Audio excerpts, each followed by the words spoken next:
Hi guys, welcome to a filler vlog. I've created this to upload next time I don't have enough time between shifts to do any editing of daily footage. I've been threatening to do it for a while, but I do need to have something in the bank so I can continue to do daily uploads, otherwise it gets to the point where I just can't edit anything. And I was thinking about what to do with it, you know, what should be my filler vlog, because obviously you guys know that I like to try and assist you, you know, show you what I do, maybe break certain things down to help you, whatever. And you know, that's my main vlog, that's what I tend to do, or I'll give you some thoughts from the road and all that kind of stuff. And one thing I have noticed with a lot of YouTube channels is people will show you a certain amount. Now obviously I've got various business ideas and potential options open to me that I'm not going to voice on YouTube because I don't want anybody stealing the ideas, for obvious reasons. I mean, I put it out there, somebody beats me to the punch, well I've just knackered myself, and But so there's always going to be certain elements that you don't broadcast. But then I got thinking, well, you know, I'm going to say certain things like I'm planning on learning this, or I'm planning on potentially doing that, or having a crack at this, or whatever. And people will, oh, that's a stupid idea. Oh, no, I wouldn't. Oh, man, no. And as you remember from one of the vlogs I did, however long ago it was now, I did that, you know, kind of motivational speech. You know, for the younger people, you know, don't procrastinate. You don't know what's going to happen in your life and all that stuff. Well, recap that. So, I thought what I'd do with this filler vlog is, well, explain a bit about why I think the way I do, why I am the way I am. It's fair, I suppose. I'll let more of me slip than most YouTubers probably would. Now, as you probably heard snippets here and there, I was of no fixed abode for a while and lived in a caravan with no running hot water and no lock on the door and one habitable room. And obviously my mother died when I was younger. Well, I was 16 when she actually died. The thing is, my mum was diagnosed with cancer, ovarian cancer, if anyone's curious, when I was about 11. And she struggled on. Now, she was diagnosed on the operating table, just to put that into perspective. Now, it's been a while since this was explained, because obviously my mum's been dead since I was 16, I'm 31 now. But there's a certain way. My mum was having issues, and they decided to book her in for an emergency, well, hysterectomy, because she was having a lot of issues. Now, as far as I'm aware, or at least back then, they used to cut kind of that way, you know, across the stomach area. And the surgeon performing the operation had a weird feeling, and he decided to cut that way. Something didn't feel right, he had a weird feeling, whatever it was, but he cut that way, obviously in the right area. And it became very apparent from what came out of the incision that my mother was at the point where the cancer was almost to the stage where it would have killed her. Within about another 2 weeks, if she hadn't have been rushed in, that would have been it. It would have, what's the word, metastasized, isn't it? Something like that. And it would have just, that would have been the end of her. And the surgeon did the best he could. And he got rid of the vast majority of it, but she needed chemo. Lots of, and she battled on for about 5 years. Well, obviously when you're 11 and you're growing up in that situation watching somebody, well, ultimately die. I don't have any siblings, so it was literally just myself, my dad, and my mum. And you know, you watch that, it changes your outlook on life, whether you think it's affecting you at the time or whether you don't. It changes your outlook on life big style. And obviously there's other things that I know from various ventures that were never followed and all whistles and bells, which I have explained in a previous one. But anyway, that was something that set me on the path of becoming who I am. A big contributing factor, as I'm sure most people can understand. Maybe you've been through the same thing. And of course I did a few things silly. Did a couple of stupid things in my younger years, did act out a little bit. I won't go into detail. I know there's statute of limitations applies to most of it, but I don't know what most of it is. So I'm not going to go into details, but I did a few silly things. And I ended up in a situation where I was, I suppose, too proud in a way to go back to my dad and say it's all gone wrong, help me, and let him be right. And so I ended up being of no fixed abode. Now, please understand, I make a difference. I differentiate between no fixed abode and homeless. Homeless is you are living on the streets. You are living in clothing probably hasn't been washed in a couple of months. You are at the mercy of charities and things like that. Of no fixed abode is the borderline, the edge of that precipice. You know, I was in the caravan on a mate's farm, no running hot water, no lock on the door, in a single habitable room, and I was living off of, well, Tesco value stuff, Tesco value marge bread and those Tesco value pot noodles, whatever it was. Now this is going back a few years, I don't know what they are these days, but back then it was all just Tesco value. And I was living off of those. Now I had, this was my saving grace, this is what meant I could continue. I had a vehicle, a car.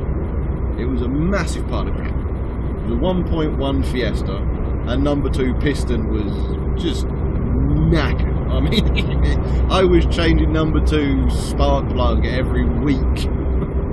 It was blowing bluer than blue, you know. And I was in a position where if that car had failed, that would have been it. That would have probably been the straw that pushed me over the precipice. That would have been that. But I managed to keep going and had one little bit part job here and bit part job there, and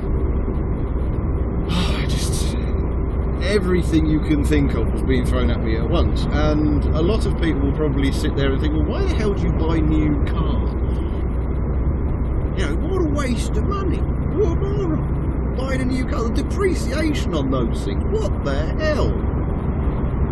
Well, first of all, let me say, if it wasn't for people like me, where the hell would you get your cars from? Just saying. But the other thing is, that first Fiesta, the NREG, November 998 Alpha Oscar Oscar, was, well, it went wrong. It was going to fail at its MOT on emissions and probably absolutely everything else. And using my dad to a degree, obviously he worked for Ford, so I got discount on bits and bobs like that. I was able to get a brand new full Fiesta. Now I got it on finance, a small amount of finance, but finance nonetheless. And of course that improved my credit rating, and that was a turning point.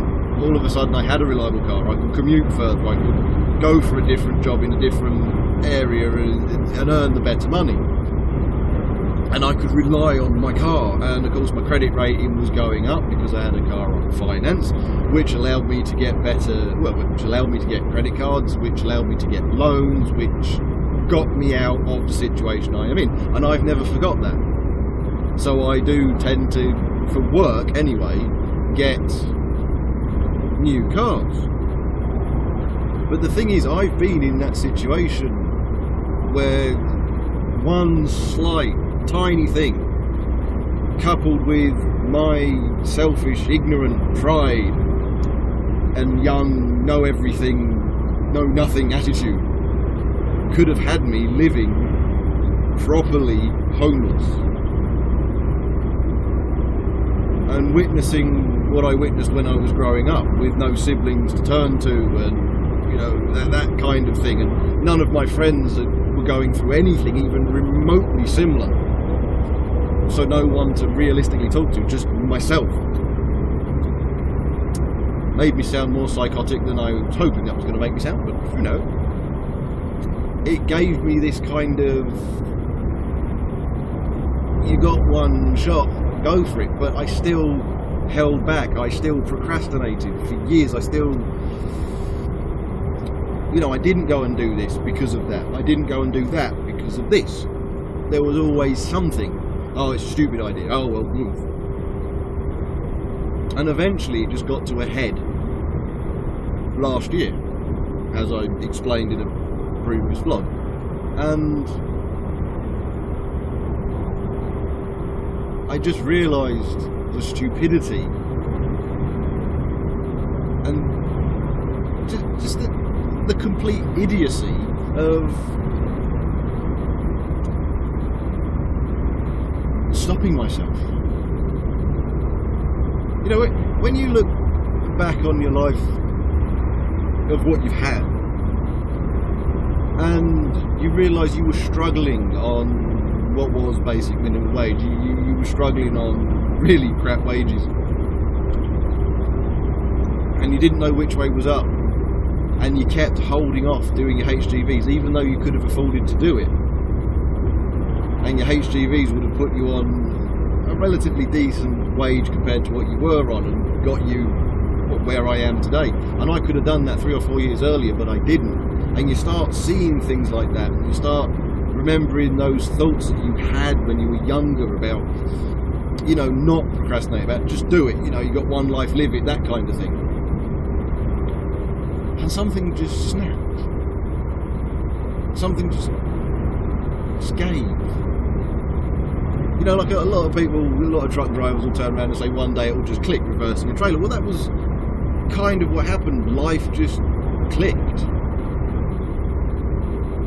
Yes, you're going to come up with stupid ideas. Yes, you're going to fail. Yes, you're going to have your successes. You're going to have your absolute catastrophic, woohoo, that really just happened, didn't it? But I am the way I am because of what happened to me, what I experienced, what I went through. And if it's stupid to somebody else, fine, it's stupid to you. I'm not asking you to do it.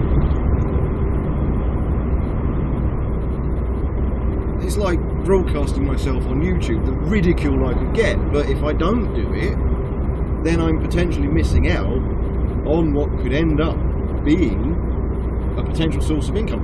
For example, as you guys all know, my other half wants to do her arts and crafts and odds and sods, knick-knack kind of thing. Photos on canvases, glass etching, all kinds of weird and wonderful things. And when she goes live, online, obviously, it's going to be a while yet, because obviously what's going on with my dad and potential move and all that kind of stuff, it has put things on a little bit of a hold at the moment. But when that happens, I am going to link it into my YouTube channel. I'm going to put a link to the Amazon Marketplace site or whatever website she's selling through. Now let's say, well, I'm pretty much about 1,200 subscribers at the time of filming this. So let's say I am 1,200 subscribers when this happens. Chances are I'll be more. And I link my other half's website at the bottom, like I have with my Twitter account. Well, let's say every single one of you visit that website, and your mum's got a birthday coming up, it's Father's Day, it's a friend's birthday, it's whatever it is, housewarming gift, I don't know, maybe it's something you like yourself, and each one of you thinks, ooh, that's quite reasonable, I could buy a set of those, and that could be a present for somebody, or I like those, I might buy that for myself, or whatever. And let's say each one of you buys one product, okay? And that gives, now these are argumentative figures, I don't know what the actual figures are, obviously the business hasn't even started yet. But let's say each one of you buys one item. And that gives my other half a profit of £10. Well, there's 1,200 people buying one item at a profit to my other half of 10 quid. That's 12 grand. Now that's not going to set the investment world on fire or anything like that, but that's, if I hadn't bothered doing this YouTube channel, then that guaranteed would not have happened. Now obviously chances are that's not going to happen anyway. I mean, you're not all going to visit, you're not all going to buy from it, chances are not many of you will, but there is the option doing this that you might, whereas if I had never done this, if I'd have gone, oh, it's a waste of time, waste of money, waste of all these kind of stuff, and been that kind of an individual, then there's guaranteed that's never going to happen. And of course, because of what I've experienced, because of what I've been through, I've got a more, oh, let's just give it a crack kind of attitude. And that's why I am the way I am. So yes, I'm going to say things that a lot of people are going to think, ah, it's a stupid idea. Yeah, it's a stupid idea. Playing the lottery is an absolutely dopey idea. It's, what is it, 78 million to 1 chance? Or something silly like that. But it's guaranteed you're not going to win if you don't play. Absolutely guaranteed. And because of everything that I've been through, because of my experiences, and I haven't gone into depth on absolutely every one of them, but because of where I've been, what I've seen, what I've grown up with, my attitude is, you're definitely not going to succeed if you don't even try. So I thought I would make a little bit of filler content based around why I am the way I am. Maybe you find it interesting, maybe you don't. Maybe you think I'm a moron, maybe you think, well, actually, he's got a good point. Whatever. I just thought I would create this so as I have something to upload if I can't upload something one day. You know, don't have the time or whatever. But there you go, that's a little bit about me and why I am the way I am. So cheers for watching, guys. Like, subscribe, share about, do whatever it is you usually do. It does appear to be working. And I will see you in the next one, whatever that one may be, whenever that may be, because obviously this might be a week before it gets uploaded. So, yes, cheers for watching, and I shall see you in the next one.